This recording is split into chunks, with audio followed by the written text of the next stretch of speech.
Bonjour à tous et à toutes. Ravi de vous retrouver pour cette 4e édition de la CTV, la télé faite pour et par les habitants du quartier des Couronneries.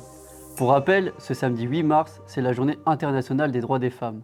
À cette occasion, une réunion de préparation a eu lieu ce matin en vue d'organiser les villages des femmes.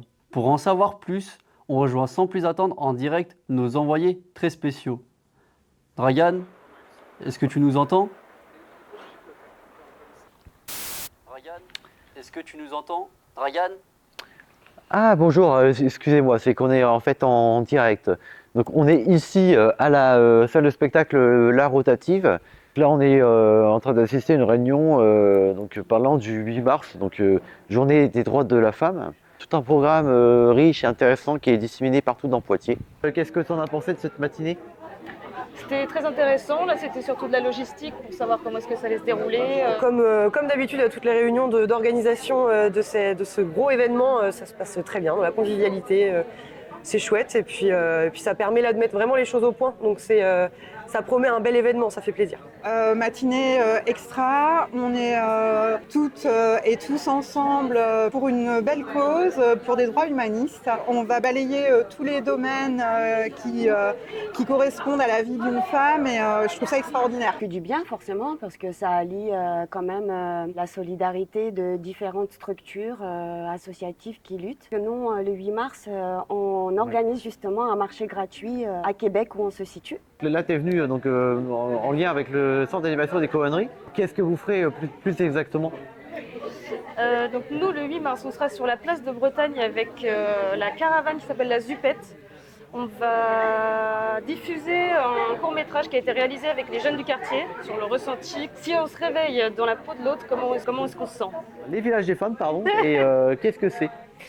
Alors, ça part de l'idée de répondre aux différentes envies, besoins, questions des femmes dans plein de domaines différents, que ce soit la santé, le bien-être, le droit, l'accompagnement, le loisir, les arts, l'artisanat, enfin voilà, de brosser un peu tous les domaines dans la vie d'une femme et de répondre à des questions et de du coup mobiliser tous les acteurs en une seule journée. Il y a à peu près plus de 70 partenaires qui vont tenir des stands sur les différents villages qui sont du coup par domaine, donc le santé et bien-être, village droit et accompagnement, village art et artisanat et village loisirs et liens sociaux. Ce serait sur quel lieu ? Il y a plusieurs lieux, il y a le centre socio-culturel de Beaulieu pour le village santé bien-être, il y a la place de Bretagne aux Couronneries pour le village droit et accompagnement, Cap Sud au quartier de Bellejoine pour le village loisirs et liens sociaux et tout le centre-ville et particulièrement le tiers-lieu La Franchie ou les tiers-lieux des Feuillants et au musée Sainte-Croix pour le village art et artisanat. Merci pour avoir répondu à ces questions. Merci à toi aussi, Ouais. Merci à vous. Vous l'aurez sûrement compris, pour des raisons techniques, la production a dû diffuser ce reportage avec un léger différé. Cependant, la date du 8 mars, c'est bien dans 2 jours. Et on vous attend nombreux et nombreuses au village des femmes. À présent, suite à la demande de l'un de nos auditeurs, nos reporters sont allés à la rencontre du kart situé rue de Slovénie.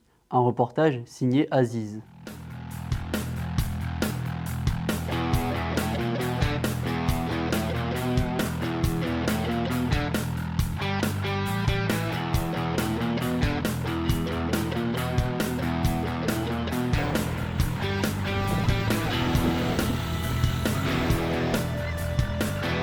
Alors, l'équipe de la CTV va rejoindre Aziz en direction du kart rue de Slovénie à la demande d'un auditeur de la CTV. On va essayer d'en savoir un peu plus sur ce qu'est le kart.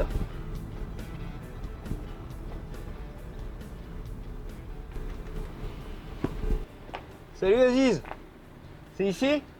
Oui, bonjour. Eh bien, je crois que le fourvoiement est à l'heure. Le kart a changé de localisation. Ah, il est plus sur les courants ? Eh bien, non. Et tu sais où ils sont ? Il me semble qu'on m'a dit qu'il était au Beaulieu. Bon, et ben on va aller à leur rencontre quand même. Eh bien, allez. Allez, c'est parti. Let's go.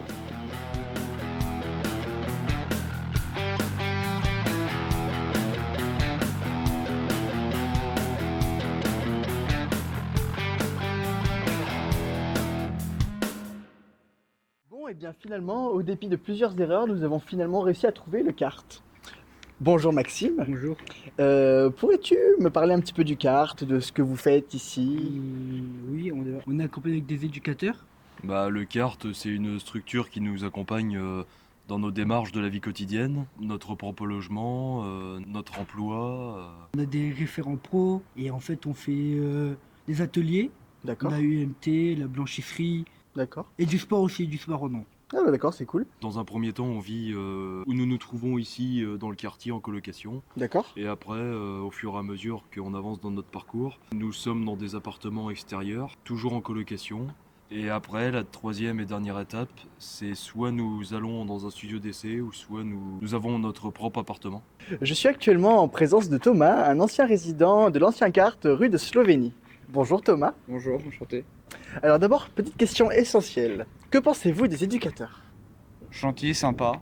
Soyez honnête. Ils sont beaucoup voyons. à l'écoute. Oh, ça va, ils sont bien, ils sont gentils. Hein. Non, ils sont gentils, non, ouais, ils sont gentils. Ils sont là pour nous aider, donc ça va. Eh ben c'est super. Aujourd'hui, nous allons rencontrer Sylvain et Christelle, éducateurs au Cart.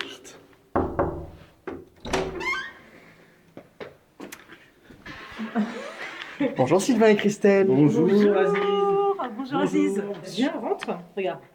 Rentrons dans l'appartement. Alors, bienvenue. Merci.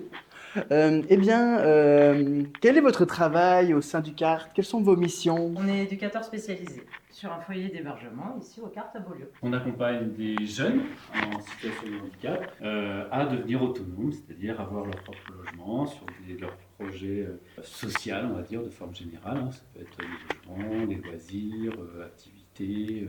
Donc on est référent de 6 jeunes, mais on est également référent d'appartements. Donc ici, on est dans un appartement où il y a 2 jeunes en colocation. Et dans votre travail, quelles sont les missions que vous aimez le plus? On s'investit beaucoup sur la partie cuisine. Quand on va faire un repas accompagné, enfin on accompagne des jeunes en cuisine, bah, on aime bien se faire plaisir. Bon, eh bien, on dirait que nous sommes dans le bureau des éducateurs. Ça sent le café, on sent qu'il y a du café qui a été préparé très récemment. Quels sont vos outils de travail qui vous servent le plus? Ce qui marche. Bah, comme tu peux constater, l'outil informatique et le téléphone. Ici, au niveau technologie, c'est ça. Hein. La baguette magique peut-être? Ah, on aimerait bien. Mais ouais, beaucoup le téléphone. Bonjour, donc je me présente, je suis Delphine Millet, la chef de service au CART de Poitiers.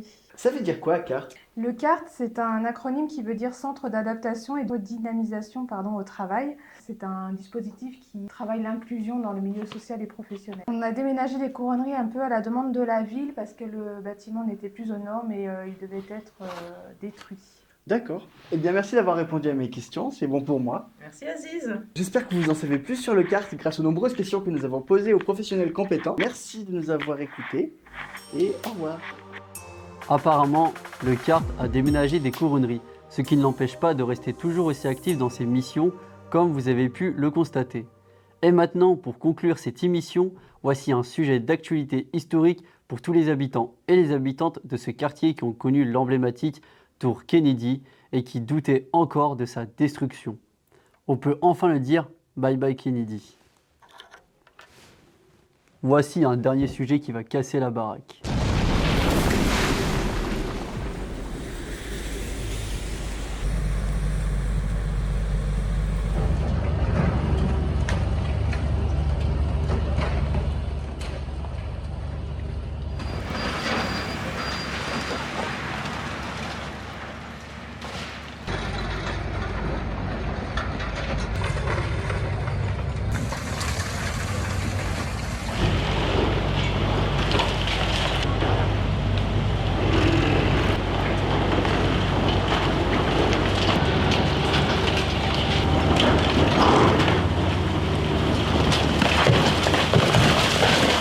Qu'est-ce qui vous évoque la destruction du bâtiment de Kennedy, monsieur? Le temps qui passe, je l'ai vu se construire.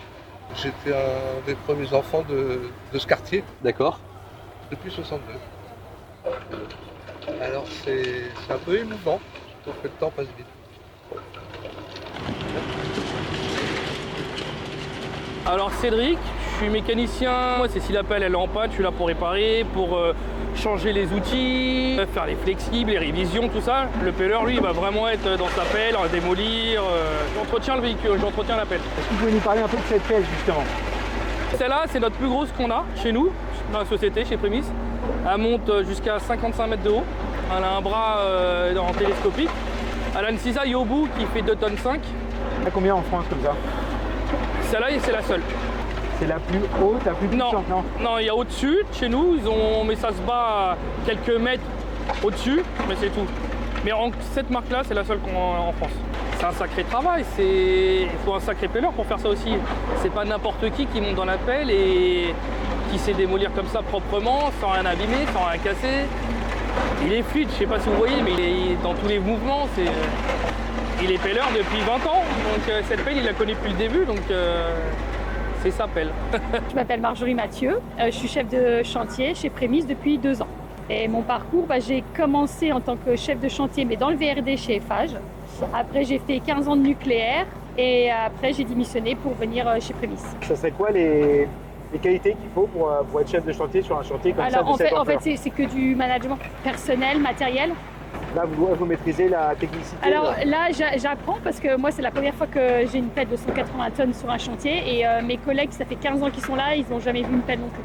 Donc vous voyez, moi j'ai la chance au bout de 2 ans de déjà avoir une grosse pelle comme ça.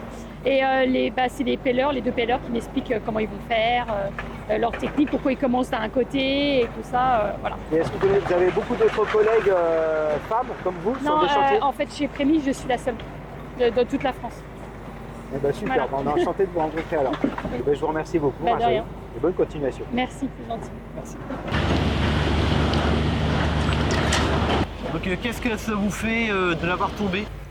Alors moi, ça fait 20 ans que je suis là. Je suis arrivé en 2001 à Poitiers. Voir la tour Kennedy tomber, c'est le symbole du quartier. C'est une page de notre histoire qui se tourne.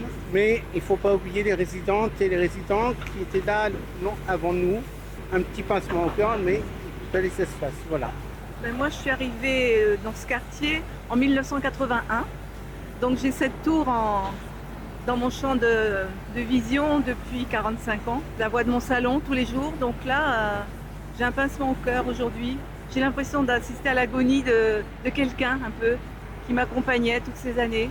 Il y a de la nostalgie et puis je suis admirative aussi du travail qui est réalisé là aujourd'hui. J'imaginais qu'on allait bloquer tout le quartier depuis le temps qu'on nous annonçait cette déconstruction là. Mais finalement, la vie continue autour là. Tout se passe bien pour l'instant. Voilà.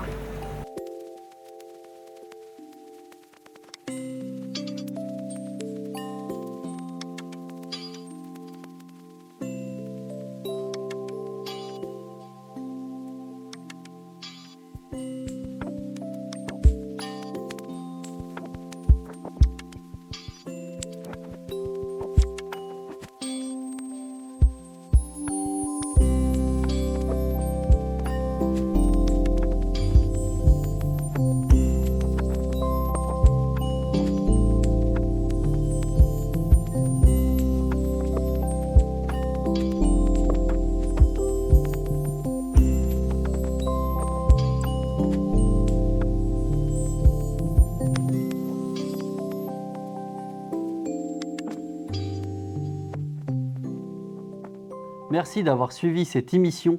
N'hésitez pas à vous abonner, liker et partager notre chaîne YouTube en espérant vous retrouver de plus en plus nombreuses et nombreux chaque premier jeudi du mois.